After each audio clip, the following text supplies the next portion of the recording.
Halo Pak, selamat sore dan ya kali ini gue akan membawa ini sebuah kasus seorang mantan tentara yang melakukan pembunuhan dengan sangat rapi dan bahkan udah berhasil mengeksekusi beberapa korban.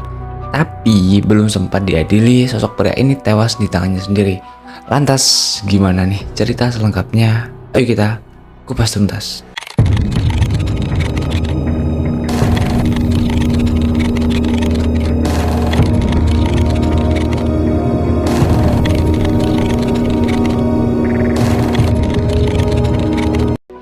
Satu Februari 2012, tepatnya di sebuah kedai kopi yang bernama Common Grounds yang terletak di pusat kota Anchorage, Alaska. Nah, di sana itu ada seorang barista yang menjaga kedai itu bernama Samantha Koenig yang berusia 18 tahun. Nah, di hari itu dia ya kerja seperti hari-hari biasanya. Ada yang beli ya dilayani, dan di sana si Samantha ini sendirian, Pak. Dia menjadi penjaga kedai itu sekaligus menjadi baristanya. Tapi mungkin hari itu ya nggak akan disangka-sangka akan menjadi hari yang buruk buat si Samantha ini. Tiba saatnya kurang lebih jam 8 malam, Samantha ini kedatangan seorang pelanggan, Pak, yang memesan kopi. Nah, saat itu ya si Samantha ini yang nggak menaruh curiga sama sekali, dia langsung membuatkan kopi yang telah dipesan itu. Selesai meracik kopi, Samantha berbalik badan dan mau ngasih kopi itu kan. Nah, tapi hal yang gak terduga terjadi, Pak.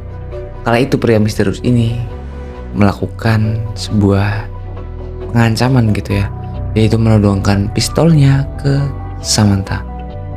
Dan di situ dia itu memerintahkan untuk nyerahin uang dan ia mematikan lampu kedai itu. Samantha yang bingung dan gak tahu harus gimana, karena kalau tidak menuruti apa perintah si pria ini, Samantha ini diancam akan didor. Ya mau gak mau gitu kan, Samantha tetap menjalankan perintah si pria ini, Pak. Nah, terus gak lama kemudian terlihat nih dari rekaman CCTV gitu kan, si pria itu masuk ke dalam kedai dan ya disitulah dia langsung mengikat tangan Samantha pakai tali gitu kan. Sebenarnya kala itu juga ada seorang gitu, Pak, yang ngeliat ke arah kedai itu. Tapi karena keadaan kedai itu ya gelap, jadi dikiranya kedai itu udah tutup. Padahal di dalamnya itu ada si Samantha yang lagi ketakutan bawah tekanan perampok itu. Mungkin di sini kalian bakal ngira nih kalau si pelaku ini cuma merampok uang kedai itu. Tapi nyatanya itu salah, Pak. Dan si pria misterius ini melakukan hal tak terduga, yang mana dia memaksa Samantha buat masuk ke dalam mobilnya.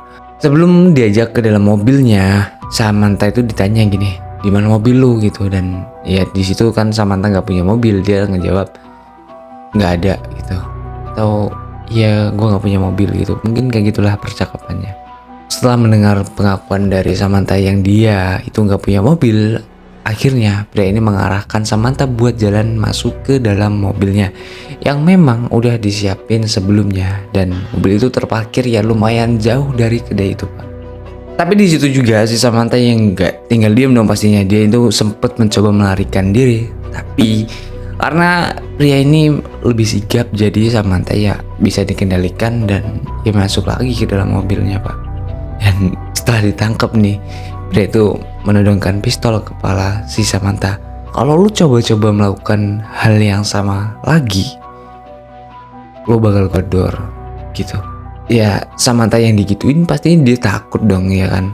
Nah dia akhirnya pasrah dan nurut aja gitu, Pak. Dan berharap kayak dengan dia nurut ini dia bakal aman dan selamat.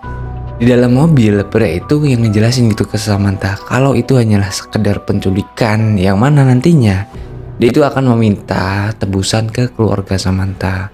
Di situ Samantha dijanjiin gitu, kalau dia bisa diajak kerjasama, dia ini bakal dibalikin ke keluarganya tanpa ada luka.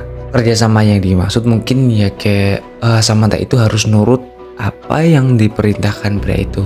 Nah di situ juga Samantha kayak sempat ngejelasin gitu, kalau keluarganya tuh nggak punya banyak uang gitu, Pak. Tapi pria itu ya tetap aja gitu bersikeras dan ngasih penjelasan gitu bahwasannya keluargamu itu bakal menggalang dana buat tebusan dengan cara dia mencari bantuan ke masyarakat. Itu kata si pria itu, Pak. Wah, Samantha di dalam mobil dibawa pria ini muter-muter kota gitu kan. Dan sembari ngejelasin ke si Samantha apa maksudnya. Di tengah-tengah perjalanan pria itu sadar gitu, Pak, bahwa si Samantha itu nggak bawa HP. Nah, akhirnya dia memutuskan nih buat balik lagi ke kedai itu buat ngambil HP Samantha. Yang memang HP itu nantinya digunain buat minta tebusan ke keluarga Samantha. Saat balik lagi ke kedai, pria itu mastiin gitu kalau emang nggak ada barang bukti punya Samantha yang tertinggal di sana selain HP Samantha. Sembari kayak mastiin di sana itu udah ada polisi yang datang ke lokasi apa belum. Nah, setelah dapat HP-nya si Samantha, dia itu selanjutnya mengirim pesan gitu kan ke pacar Samantha dan pemilik Common Grounds yang tagnya itu mungkin kayak gini nih. Hey, aku mau menghabiskan beberapa hari bersama teman-teman. Kasih tahu ayah. Gitu kurang lebih pesan yang dikirim pria itu lewat HP Samantha ke si pacarnya ini. Baik lagi ke Samantha. Dia dikurung di gudang rumah milik pria itu. Dan pria itu kayaknya cerdas gitu, Pak. Biar jeritan dan permohonan pertolongan si Samantha itu nggak terdengar, pria itu yang hidupin radionya buat ngeredam itu semua. Di sana Samantha itu ditanya di mana kartu ATM lo. Dan di sana Samantha pun ngasih tahu bahwasannya kartu ATM-nya ada di dalam mobil pacarnya. Dan di situ juga dia ngasih tahu PIN ATM-nya dan si pria itu ya langsung gitu tanya di mana alamat rumah pacarnya itu. Pacar Samantha yang kala itu kayak masih dalam keadaan panik karena ya pas ngejemput Samantha di kerjaan si Samantha itu nggak ada, Pak. Dan di situ juga dia dapat pesan ya kan dari nomor si Samantha ini. Tapi ya pesan itu menurut dia itu masih menjanggal gitu. Dan ketikanya seperti bukan Samantha yang ngirim pesan itu. Nah, di saat yang sedang panik itu pacar Samantha itu dikedatangan pria misterius gitu yang mencoba menerobos masuk ke dalam mobilnya. Pacar Samantha yang ngelihat itu dan ngira itu ya maling gitu kan. Dia itu langsung masuk ke rumah buat minta bantuan. Sementara pacar Samantha itu masuk buat nyari bantuan, si pria itu ya leluasa buat ngobrak-abrik mobil itu. Setelah mendapatkan kartu ATM Samantha, pria itu ya langsung keluar dan ya bergegas pergi, Pak. Dan saat pacar Samantha keluar lagi, pria itu ya udah pergi jauh dari lokasi. Pria tadi itu sempat pergi ke ATM buat ngecek PIN ATM yang dikasih tahu Samantha itu benar atau enggaknya, Pak. Nah, balik lagi ke Samantha, dia yang disekap di dalam gudang kala itu ya tidak mendapat perlakuan sesuai apa yang dibilang penculik itu waktu di dalam mobil. Pria itu setelah kembali mengambil kartu ATM Samantha, dia selanjutnya menuju gudang menemui gadis itu sembari minum anggur gitu kan. Nah, di sanalah Samantha dilecehkan dan sampai pada akhirnya dia mencekik lehernya sampai Samantha ini dipastikan meninggal dunia. Setelah memastikan Samantha meninggal, pria itu memasukkan jasadnya ke sebuah mesin pendingin atau apapun itulah yang pada intinya jasad Samantha itu diawetkan gitu, Pak. Dan setelah melakukan perbuatan yang cukup keji itu, dia itu seolah-olah tak terjadi apa-apa, Pak. Setelah melakukan pembunuhan terhadap Samantha, pria itu ya langsung kembali ke rumahnya. Kemudian dia menyiapkan barang-barangnya buat pergi berlayar bersama keluarganya ke New Orleans. Yang memang hal itu udah direncanakan sebelumnya, Pak.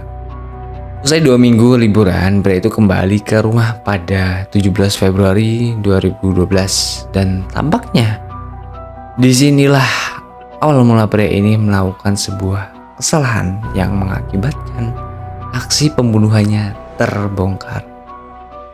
Pria itu kembali ke gudang dan hal yang dilakukannya kayak disangka gitu, Pak. Dia mengeluarkan jasad Samantha dari lemari, lalu dia melakukan hal yang seolah-olah Samantha ini masih hidup. Dia menjahit kelopak mata Samantha menggunakan tali pancing supaya mata Samantha ini terbuka dan kelihatan masih hidup, Pak. Dan selanjutnya dia ngambil foto jenazah Samantha yang bersebelahan dengan koran yang telah dia pegang. Hal yang dilakukan pria itu selanjutnya mengirim pesan ke pacar Samantha pakai HP si Samantha yang tadi Yang intinya kayak pesan itu mengarah ke sebuah taman di bawah brosur gitu Pak. Dan pacar Samantha yang dapat pesan itu kayak langsung mengecek ke sana dan benar aja. Di sana dia dapat sebuah surat yang bertuliskan bahwasannya kalau mau si Samantha ini kembali, pria itu minta uang $30.000 dan ditransfer ke rekening Samantha. Seolah dapat titik terang keberadaan Samantha, pacar Samantha yang ngasih tahu hal itu ke keluarga Samantha. Bahkan James Koenig yaitu ayah Samantha itu yakin banget gitu kalau Samantha itu masih hidup setelah ngelihat foto anaknya itu.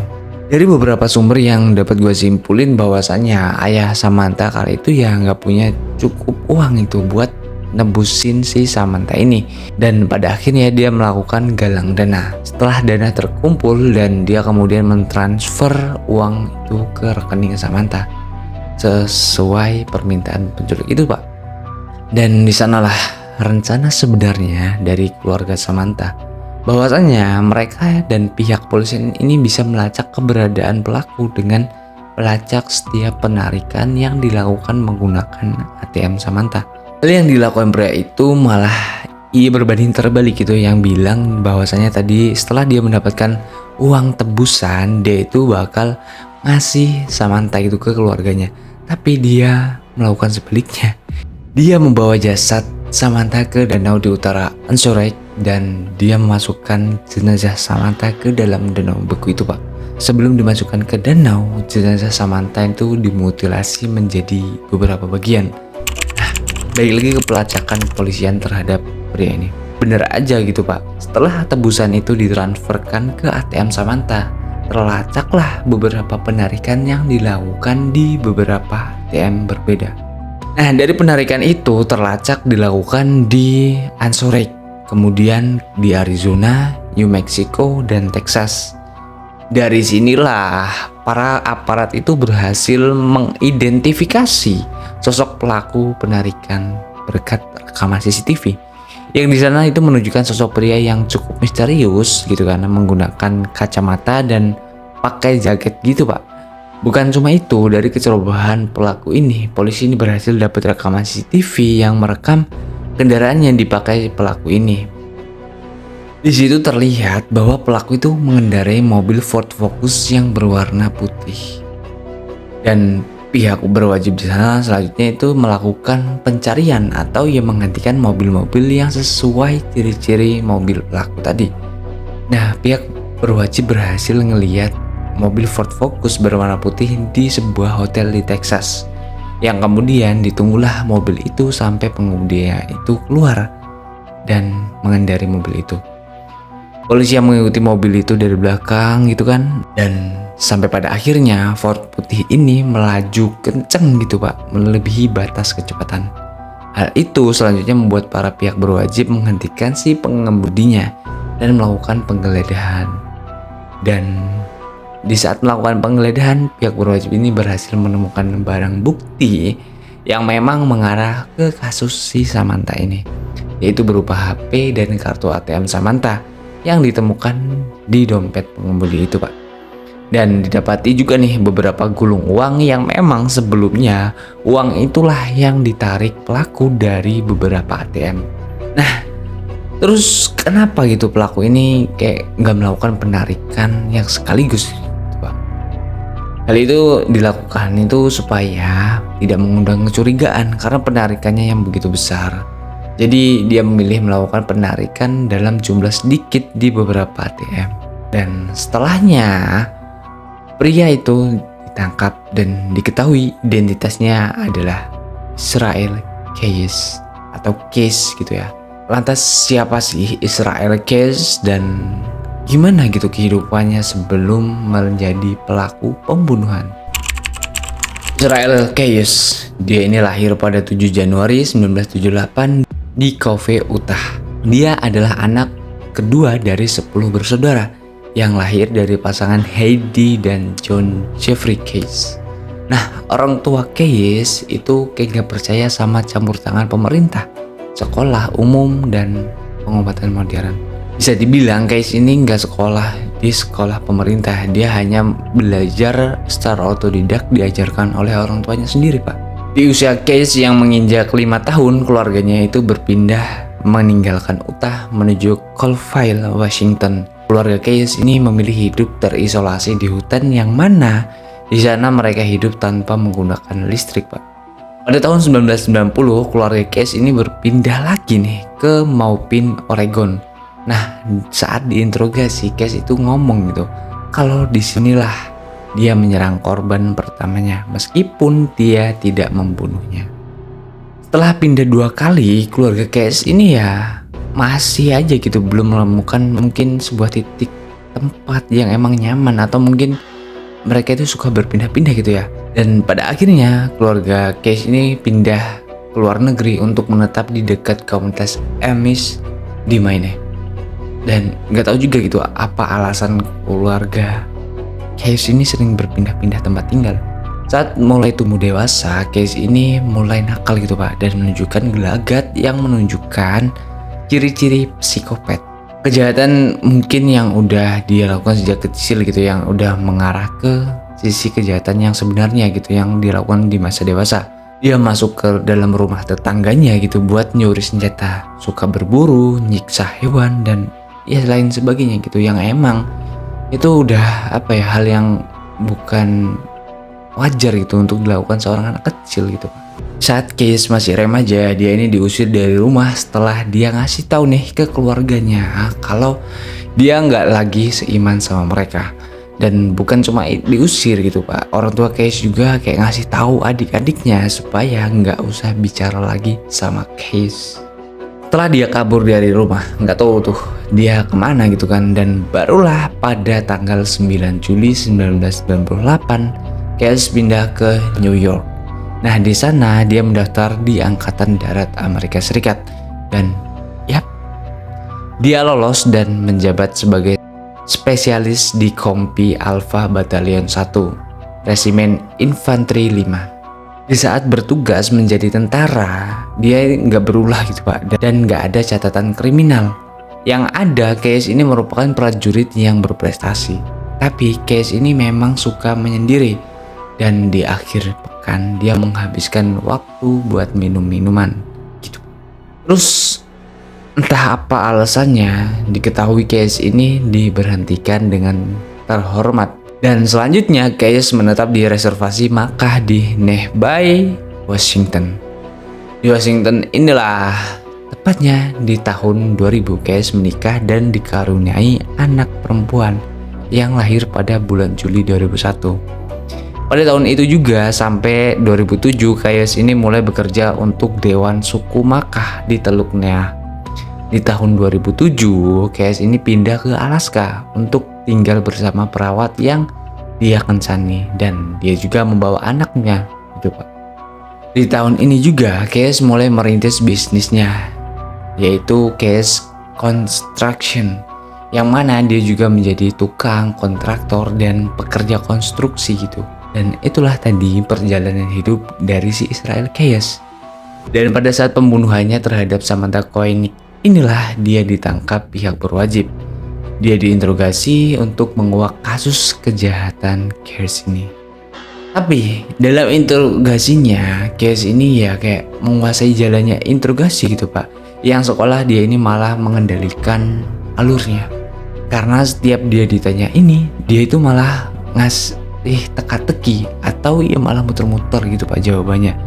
Dan di situ ada 3 orang yang menginterogasi berjam-jam, yang total waktu wawancaranya itu ya kurang lebih selama 40 jam. Tapi cuma sedikit informasi yang didapat tentang Israel Case ini, Pak. Setelah melakukan interogasi yang lumayan lama, didapat ini fakta bahwa Israel Case ini bukan cuma membunuh Samantha Koenig, tapi juga mengeksekusi beberapa korban lainnya. Dan dia mulai kejahatan pertamanya dari tahun 1997 atau 1998. Pas diinterogasi, Case ini bilang gitu kalau korban pertamanya adalah gadis yang berusia antara 14 sampai 18 tahun. Tapi kala itu ya Case hanya melakukan tindakan pelecehan dan tidak membunuh korban saat itu. Pada rentan tahun 2001 sampai 2005, Case mengaku telah membunuh sepasang suami istri sewaktu dia tinggal di Washington. Tapi ya, dia cuma bilang gitu pak. Dan dia selalu mengelak pas ditanya siapa nama korbannya, berapa usianya, dan apakah dia penduduk Washington atau turis. Dan apakah diculik dari negara bagian lain lalu dibawa ke Washington. Saat diinterogasi, Case ini sempat menyinggung soal pembunuhan lain di Washington yang terjadi antara tahun 2005 sampai 2006. Nah, dia itu bilang kalau ada satu jenazah yang dibuang di Crescent Lake di Washington dan dia menggunakan jangkar untuk menenggelamkan jenazah itu, Pak. Korban selanjutnya terjadi pada tahun 2011 yang kala itu Case itu terbang ke Chicago. Sesampainya di sana, dia menyewa mobil dan menuju ke kota kecil Essex, Vermont, dan di sana dia memasuki rumah pasangan suami istri Bill Curry dan istrinya Lauren. Dan setelah masuk ke rumah itu, Case ini berhasil mengamankan keduanya dan mereka dibawa ke lokasi lain yang mana saat itu juga Case itu menembak Bill karena ya si Bill ini kayak berontak gitu pak. Dan selanjutnya setelah ngelihat suaminya dibunuh di depan matanya, Lauren coba melarikan diri gitu kan, dan ya karena usianya yang udah lagi gak muda gitu kan, yang memang kali itu udah menginjak 55 tahun, tentunya ya kalah bugarnya sama si Case ini pak. Jadi Case berhasil menangkapnya kembali setelah lari beberapa meter dari lokasi.